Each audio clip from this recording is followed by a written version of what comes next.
Pada part kali ini kita diperlihatkan mereka semua yang sudah berkumpul di ruangan Master Zombie, dan Master Zombie pun berkata, jadi kau bukan pemimpin dari manusia ya? Dan kepala departemen pun menjawab, tentu saja bukan, sambil kita diperlihatkan ikat merah yang menyajikan makanan di hadapan kepala departemen itu, dan kepala departemen pun berkata, terima kasih makanannya. Wilayah ini terdiri dari banyak provinsi dengan luas ribuan kilometer, sambil ia mencoba mencopot topengnya itu, dan mereka semua pun penasaran menatap ke arah kepala departemen. Lalu kepala departemen pun berkata, aku hanyalah seorang pemimpin provinsi dari provinsi Guangzhou, sambil ia pun melepaskan topengnya itu, dan mereka semua pun memalingkan wajahnya sambil berkata, ternyata dia manusia. Dan kepala departemen pun berkata, apa ada yang salah? Mereka pun menjawab, tidak ada. Dan kepala departemen pun menjelaskan, zombie, biar aku jelaskan padamu, planet bumi ini sekarang hanya terdiri dari 2 benua dan juga hanya ada 2 negara. Benua yang satu dipimpin negara A dan benua yang lain dipimpin negara B. Tempat tinggal kita sekarang ada di negara A. Dari zaman dulu untuk bertahan hidup, kedua negara bekerja sama untuk menghabisi para zombie. Tapi di periode tersebut, bekerja sama hanyalah di permukaan. Mereka sering bertempur di baliknya. Untuk mengendalikan opini publik, kedua negara mulai mengadakan rapat pertukaran atas nama kedamaian yang harusnya jadi simbol pertemanan, malah menjadi ajang pamer kekuatan militer. Alasan kedua negara ini sering bertarung adalah karena sistem politiknya. Negara A kita mengikuti sistem pemerintahan federal, sedangkan negara B mengikuti sistem monarki. Semua orang percaya kalau sistem pemerintahan miliknya adalah yang terbaik dan tidak ada yang mau mengalah. Meskipun sistem federasi milik kita bisa membuat perekonomian berkembang, sedangkan sistem monarki milik mereka membuat mereka bisa memiliki kekuatan militer yang lebih kuat, kita selalu kalah dalam rapat pertukaran. Dan kalau bukan karena kebijakan presiden kita pasti sudah dikuasai mereka dari dulu. Tapi aku rasa secara simpel kita mencari masalah, padahal sekarang kita menghadapi ancaman yang lebih. Kita semua satu ras, tapi kenapa kita harus saling mengalahkan satu sama lain? Sambil terlihat tulisannya yang banyak itu ya momok. Lalu Master Zombie pun berkata, apa sebenarnya rapat pertukaran ini? Dan di sisi Violet, ia pun menjawab, ini hanyalah ajang olahraga internasional antar akademi. Kau bisa menganggap ini sebagai olahraga militer tingkat internasional. Acara ini diadakan setiap 4 tahun sekali. Mereka menjadi juara di pertandingan terakhir. Dan Master Zombie pun berkeringat dingin berkata, apa? Rasanya agak kurang berfaedah. Dan Lingxi pun berkata, pertandingan terakhir adalah banyak-banyakan membunuh zombie. Salah satu provinsi milik mereka menghabisi lebih dari 8 miliar zombie. Aku berharap kita juga bisa melakukan itu kan? Sambil terlihat Master Zombie di sana terkejut bergumam, apa? Kenapa mereka menghabisi zombie dengan bermiliar-miliar? Dan Lingxi pun berkata lagi, dan sebagai kepala sekolah sekarang, kamu juga mempunyai beban yang harus ditanggung. Sambil dilihat Master Zombie di sana makin ketakutan bergumam, wanita ini masih mengira kalau aku beneran seorang manusia. Lalu kepala departemen pun berkata, santai saja, kita yang menyelenggarakan acara kali ini, kita tidak akan melakukannya seperti itu. Kita hanya memintamu untuk mengalahkan mereka, itu saja. Sambil terlihat Master Zombie yang berkata, sebelum itu apa maksudnya federasi dan monarki? Sambil kita diperlihatkan di sisi lainnya terdapat pesawat terbang di sana melayang di udara, dan terdapat gadis di sana berkata, Anda memanggil kami. Ternyata mereka berdua pun menemui seseorang di markas utama negara B, dan kita diperlihatkan seseorang yang duduk di sana sambil berkata, lihat foto-foto ini. Ini dikirim dari negara A. Sambil gadis itu pun menerima foto dari orang tadi, di sana ia pun menatap ke arah foto itu. Ternyata itu adalah foto di saat bulan ditusuk beberapa pedang oleh robot itu menyerang ke arah Master Zombie. Di sana mereka pun berkata, ini kan? Lalu ia pun bergumam, ini kan teknologi dari peradaban kuno. Sambil dilihat seseorang di depannya itu yang berkata, Departemen Mata-Mata memperkirakan kalau negara A sudah mulai bisa mengandalkan teknologi ini. Sampai negara A bisa mengendalikan sepenuhnya kekuatan ini akan jadi sangat amat berbahaya untuk negara kita. Sambil terlihat 2 gadis itu yang masih mendengarkan, dan orang itu pun berkata lagi, Presiden negara A akan datang ke sini bulan depan. Kalian adalah anak buahku yang bisa diandalkan. Kesampingkan masalah saudari kalian. Aku ingin kalian ikut ke event ini dan menyelidiki masalah ini menyeluruh. Dan untuk saudarimu yang berpartisipasi dalam pemberontakan, sang raja akan periksakan masalah ini sekali lagi. Tapi jangan khawatir, selama kalian menangani masalah ini dengan benar, aku akan meminta keluarga kerajaan untuk memaafkan saudarimu. Dan mereka berdua pun berkata, siap Tuan Menteri Penasehat. Sambil terlihat dua gadis itu yang kembar dengan wajah molek dan seksi di sana ya mama. Sambil kita diperlihatkan di waktu yang sama di tempat lainnya, terdapat seseorang yang berkata, cairan CHR47 sudah siap. Kita bisa memulai prosedur penyuntikan. Ternyata itu adalah laboratorium dari Profesor Jamie. Di sana ia pun menatap ke arah sesuatu. Lalu ia pun berkata, komponen nomor 1 daya sudah menyala. Sambil terlihat anak buahnya yang kacamata pun berkata, nomor 2 dan 3 bagaimana dengan kalian? Dan terlihat anak buah lainnya yang akan menekan tuas. Dan ia pun berkata, nomor 3 daya sudah menyala. Ternyata mereka pun mengambil cangkang manusia kuno untuk dijadikan eksperimen ya momo. Sambil terlihat si kacamata di sana berkata, Bang Fei, semuanya sudah siap. Dan Profesor Jamie pun menjawab, siap, bagus. Dan si kacamata pun berkata lagi, Bang Fei, tubuh manusia kuno ini sudah lebih dari 1000 tahun. Sudah lama menjadi mayat garing kan? Apakah seriusan kita bisa menghidupkannya dia kembali? Dan Profesor Jamie pun menjawab, kalau menyangkut lingkup biologi, tidak ada yang tidak bisa aku capai. Dan mulailah sekarang. Sambil anak buah lainnya pun menekan tuas di sana. Dan kita diperlihatkan aura membara dan sinar terpancar di sana. Lalu si kacamata pun menatap ke arah cangkang manusia kuno itu sambil berkata, apa kita berhasil menghidupkannya kembali? Sambil ia pun membayangkan manusia kuno kemarin yang memakai jirah. Dan ia pun berkata, kalau kita berhasil menghidupkan orang macam dia, ini akan jadi sebuah keajaiban. Sambil kita diperlihatkan cangkang manusia kuno itu yang dialiri listrik di sana. Dan kita diperlihatkan kepulan asap yang sangat banyak. Dan Profesor Jamie pun masih menatap ke arah eksperimen manusia kuno itu. Dan seketika mereka semua pun terkejut menatap ke arah manusia kuno itu. Lalu kita diperlihatkan sesuatu yang bergerak di antara asap itu. Dan si kacamata pun berkata, wah ini pasti sangat menakjubkan. Ternyata yang dihidupkan mereka adalah seseorang tua botak dengan tubuh kerempeng yang sedang duduk di sana. Dan si kacamata di sana pun shock sambil berkata, oh apa itu cok? Kemana perginya orang kuno itu? Kemana perginya orang yang memiliki aura kuat itu? Sambil ia pun langsung menuju ke arah orang itu dan mencekiknya. Di sana ia pun berkata, kemana dia pergi? Ngomong, siapa kau? Dan orang itu pun menangis menjawab, akulah orang kuno, jangan bunuh aku. Dan si kacamata pun berkata lagi, orang kuno? Omong kosong, lihat bagaimana tampangnya orang ini. Kau pikir orang ini mirip denganmu? Sambil ia pun membawa foto dari manusia kuno yang bertarung kemarin. Dan orang kuno itu pun berkata, aku hanyalah seorang perancang senjata. Aku tidak tahu caranya bertarung.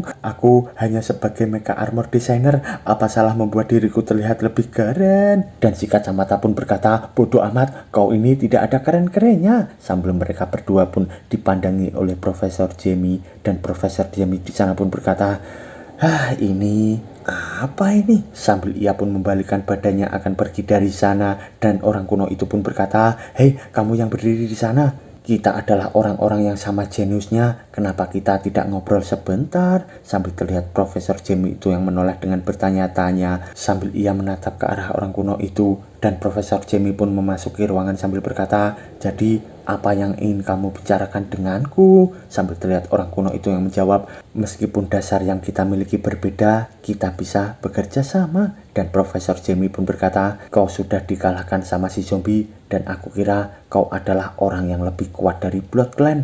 Meskipun ini adalah kesalahan, aku masih harus melanjutkan penelitianku. Jangan ganggu aku. Dan orang kuno itu pun berkata lagi, kita sudah melakukan penelitian gen milik si zombie ribuan tahun yang lalu. Metode milikmu sekarang tidak akan bekerja. Yang menakutkan dari si zombie bukan kekuatannya, tapi kemampuan dia yang bisa berkembang tanpa henti. Sambil terlihat Profesor Jamie di sana yang makin bertanya-tanya. Dan orang kuno itu pun berkata lagi, dan saat ini kita berdua adalah orang terpintar di seluruh dunia. Kamu punya pengetahuan tentang biologis yang tiada tandingnya dan lebih memahami gen milik si zombie. Sedangkan aku memiliki pengetahuan tentang pembuatan senjata yang tiada duanya. Dengan pemahaman penggunaan gen milik si zombie, kita bisa membuat si zombie yang baru. Sambil terlihat Profesor Jamie bersama lainnya di sana terkejut. Lalu orang kuno itu pun berkata lagi, bagaimana menurutmu? Sambil Profesor Jamie di sana pun hanya terdiam dan ia pun mengulurkan tangan sambil berkata, baiklah, Aku menyetujui saranmu. Dan mereka berdua pun berjabat tangan sambil berkata, senang bekerja sama denganmu. Sambil kita diperlihatkan di sisi lainnya, terdapat Lingxi di sana yang berkata, apa? Ketua departemen, apa Anda sudah gila? Kau membiarkan dia menjadi pengawalnya presiden? Dia bisa saja membunuh sang presiden. Sambil terlihat Master Zombie di sana berkata, apa? Aku? Lalu kepala departemen pun menjawab, aku tidak punya pilihan lain. Pak Presiden akan segera meninggalkan negara B, tapi situasinya di sini sangatlah tidak kondusif. Terlebih lagi, mereka pasti sudah tahu masalah orang dari zaman kuno. Aku takut pasti akan ada bahaya mendekat. Sambil terlihat mereka berdua yang bertanya-tanya dengan penjelasan dari kepala departemen. Lalu kepala departemen pun berkata lagi, ngomong-ngomong, ini sudah dipastikan Pak Presiden sudah meminta beberapa ahli dari provinsi kita dijadikan sebagai pengawal. Zombie, bukankah kamu selalu ingin punya koneksi dengan orang-orang atas? Satu kata dari Pak Presiden, tidak akan pernah ada yang berani mempertanyakan identitasmu lagi. Tapi kita belum bisa menunjukkan identitasmu sekarang. Menjadikan zombie sebagai anggota pemerintahan saja akan menjadi berita yang sangat bahaya. Mulai sekarang, semua penasehat di seluruh provinsi Guangzhou akan menjawab semua pertanyaanmu. Dan sebagai tambahan, kamu bisa membawa 2 orang kepercayaanmu denganmu. Semoga berhasil, jangan sampai membuat malu provinsi Guangzhou kita. Sambil ia pun akan pergi dari sana. Dan beberapa saat kemudian kita diperlihatkan di kantor Dewan Kota Zombie terdapat vermin yang masih dijemur. Ternyata mereka semua pun berkumpul di sana dan Master Zombie pun berkata, aku telah diminta untuk menjadi pengawal Pak Presiden. Aku hanya bisa membawa 2 orang denganku sebagai tenaga tambahan. Siapa yang bersedia pergi? Sambil ia pun bertanya kepada anak buahnya itu. Dan di sana Blackie bersama aku pun hanya terdiam. Lalu Blackie pun berkata, pemeriksaan pendapatan akhir tahun akan segera keluar. Jadi aku tidak ada waktu yang mulia.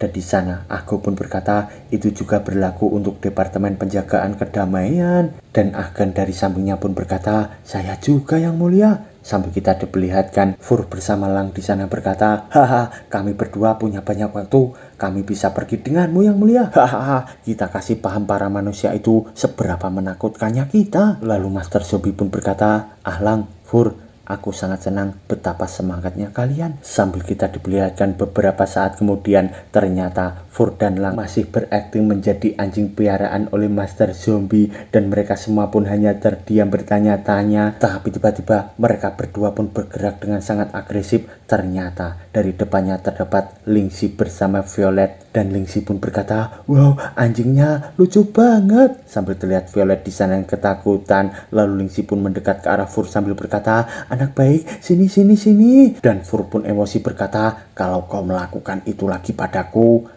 akan kugigit sambil kau rabies dan mampus. Sambil terlihat Lingxi di sana ketakutan dan ia pun berkata, anjingnya bisa ngomong. Kenapa anjing ini bisa ngomong? Dan Violet pun berkata, mereka berdua itu zombie. Ikuti aku, Pak Presiden ingin menemuimu. Sambil ia pun berbicara dengan Master Zombie. Dan beberapa saat kemudian mereka semua pun memasuki sebuah ruangan. Dan kita diperlihatkan 3 orang di sana. Dan seseorang pun berkata, lihat, orang-orang dari Beyond Academy akhirnya datang. Lalu terdapat seseorang di sana mendatangi Master Zombie dan ia pun berkata, apa yang membuatmu sangat lama? Aku kira kau menyerah menerima misi ini, tapi aku sepertinya menilaimu terlalu berlebihan. Tapi aku benar tidak tahu kenapa kepala sekolah sebelumnya digantikan orang tak dikenal seperti dirimu. Sambil ia pun bertatap muka dengan Master Zombie itu. Dan ia pun berkata lagi, dan kenapa juga Pak Presiden sangat mempercayai orang-orang dari provinsi Guangzhou. Provinsi kita juga tidaklah lemah. Malahan aku sendiri cukup menghabisi 10 orang lemah sepertimu ini. Sambil ia pun mendekat memprovokasi Master Zombie itu. Dan tiba-tiba ia pun langsung ditonjok oleh Master Zombie hingga ia pun terlempar di sana. Dan Master Zombie pun berkata, ngomong apa kau barusan? Dan di sisi Violet ia pun malu sambil berkata, hadeh zombie. Sambil kita diperlihatkan mereka semuanya terbengong dan mereka pun berkata, apa yang terjadi barusan? Dan Lingxi pun tersenyum menatap ke arah Master Zombie yang menampol orang itu. Dan beberapa saat kemudian kita diperlihatkan Master Zombie yang menghadap ke arah Presiden. Dan Presiden pun berkata, kamu pasti si zombie itu kan? Dan Master Zombie di sana pun hanya terdiam. Lalu Presiden pun berkata lagi, Kepala Departemen Guangzhou bilang kamu sangat kuat. dan kamu sangat sempurna sebagai seorang pengawal. Jadi aku akan sedikit penasaran kalau ada di situasi yang berbahaya, bagaimana caramu melindungi kursi ini? Dan Master Zombie pun menjawab, ya tidak ada bahaya yang bisa mengancam diriku sih. Dan Presiden pun berkata lagi, haha, tidak heran Kepala Departemen sangat memujimu. Kamu orang yang sangat percaya diri. Karena sudah begitu, sisanya aku serahkan padamu. Sambil kita diperlihatkan beberapa saat kemudian terdapat pesawat di sana yang sedang terbang. Lalu kita dibawa di saat yang sama di reruntuhan negara B. Terdapat seseorang yang duduk di atas bangunan itu dan terlihat dari kakinya itu adalah seorang gadis. Ternyata itu adalah gadis yang sangat cantik ya Momo. Sambil terlihat seseorang yang memanggilnya kakak. Di sana ia pun menoleh. Lalu orang yang memanggilnya itu pun berkata lagi, ini perlengkapan milikmu. Pasukan zombie juga sudah siap. Ternyata itu adalah zombie yang sangat besar dan menakutkan. Dan gadis itu pun berkata, kerja bagus Asi, semua berkat kerja kerasmu. Jadi kamu bisa menyerahkan sisanya padaku. Sambil kita diperlihatkan banyak zombie yang berkeliaran di sana. Lalu gadis itu pun berkata lagi, Ansi, dunia padahal sangat indah. Tapi kenapa para manusia selalu saja saling bertarung sama lain? Sambil kita diperlihatkan para tentara zombie di sana yang sedang memegang senjata. Dan Ansi pun berkata, aku tidak tahu, aku bukan seorang manusia. Itu pasti karena perebutan sumber daya. Sambil kita diperlihatkan banyak tentara zombie di sana yang sudah berkumpul. Dan gadis itu pun berkata lagi, aku rasa penyebabnya karena keegoisan mereka sendiri. Saudara-saudaraku, aku yakin kalian pasti sudah mendengarnya kan? Presiden kota A akan datang ke sini. Misi kita adalah untuk menghabisi si bajingan itu. Sambil ia pun berbicara lantang di sana. Lalu gadis itu pun berkata lagi, pasti ada yang bertanya, kenapa kita harus melakukan ini kan? Memang benar, ada banyak masalah yang disebabkan zombie outbreak. Tapi para zombie tidak akan pernah menjadi ancaman untuk para manusia. Kehadiran teknologi kita, mereka tidak ada apa-apanya. Sambil ia pun membayangkan teknologi yang dikembangkan oleh para zombie. Lalu gadis itu pun berkata lagi, para manusia sudah menemukan cara untuk mengendalikan para zombie ratusan tahun yang lalu. Tapi kenapa sampai hari ini pasukan militer selalu saja mencari alasan untuk memusnahkan seluruh zombie? Ini semua hanyalah akal-akalan mereka. Ini semua karena kota A maupun kota B menyembunyikan fakta bahwa para zombie memiliki kesadaran atas dirinya sendiri. Menghabisi para zombie hanyalah alasan yang digunakan para petinggi mereka. Ratusan orang-orang tidak bersalah yang bersembunyi di kegelapan. Ratusan keluarga hancur karena menjadi korban urusan internal mereka. Ratusan zombie yang memiliki kesadaran dihabisi tanpa ampun. Padahal kenyataannya manusia dan zombie bisa hidup berdampingan. Kita harus mencegah mereka. Dan mereka pun berkata, rebut negara A dan negara B, satukan seluruh dunia demi hidup berdampingan. Sambil terlihat gadis itu yang berdiri tegak menatap ke bawah anak buahnya. Dan kita diperlihatkan ia yang masih berada di atas bangunan itu. Dan terdengar sorak-sorai anak buahnya dari bawah. Lalu kita diperlihatkan di sisi lainnya terdapat Master Zombie bersama Lingxi dan Violet yang sedang menaiki pesawat. Sambil kita diperlihatkan banyak penduduk di sana yang sedang berkumpul menanti sesuatu. Dan seseorang pun berkata, para pemirsa, rapat pertukaran akan segera diselenggarakan.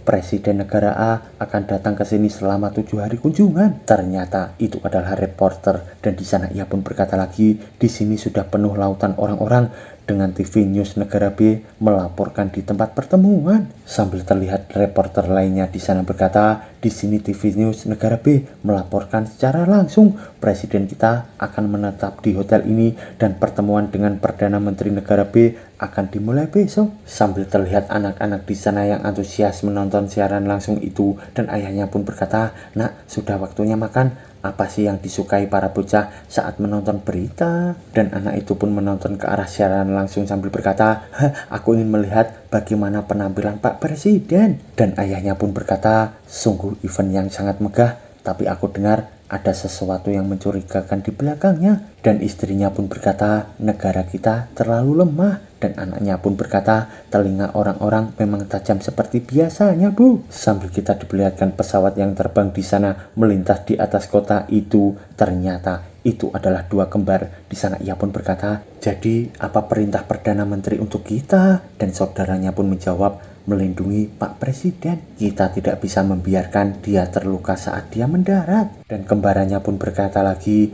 jangan bilang saudari kita akan mengambil tindakan kan? Lalu si kembar itu pun menjawab, dengan kepribadian miliknya, dia tidak akan membiarkan pesawatnya mendarat sebelum dia mencoba menembaknya jatuh. Sambil kita diperlihatkan kedamaian di kota B itu yang sangat tenang, dan di antara mereka terdapat seseorang yang berkata, semua persiapannya telah siap. Kita siap mengirim presiden negara A ke neraka. Ternyata itu adalah Ansy bersama rekannya yang akan menghabisi presiden yang dikawal oleh Master Zombie. Tapi tiba-tiba Ansy di sana pun merasakan sesuatu hingga ia pun terjatuh. Rekannya pun berkata, "Hei, ada apa? Ansy, apa kau tidak enak badan? Kita sudah tidak bisa membuat kesalahan apapun sekarang." Dan Ansy pun menjawab, di dalam pesawat itu, sambil kita diperlihatkan pesawat yang akan mendarat itu. Lalu Ansy pun berkata lagi, ada sesuatu yang sangat menakutkan dan juga ada perasaan familiar di saat yang sama. Ternyata dari dalamnya terdapat Master Zombie yang sedang berdiri dan bersambung. Mo.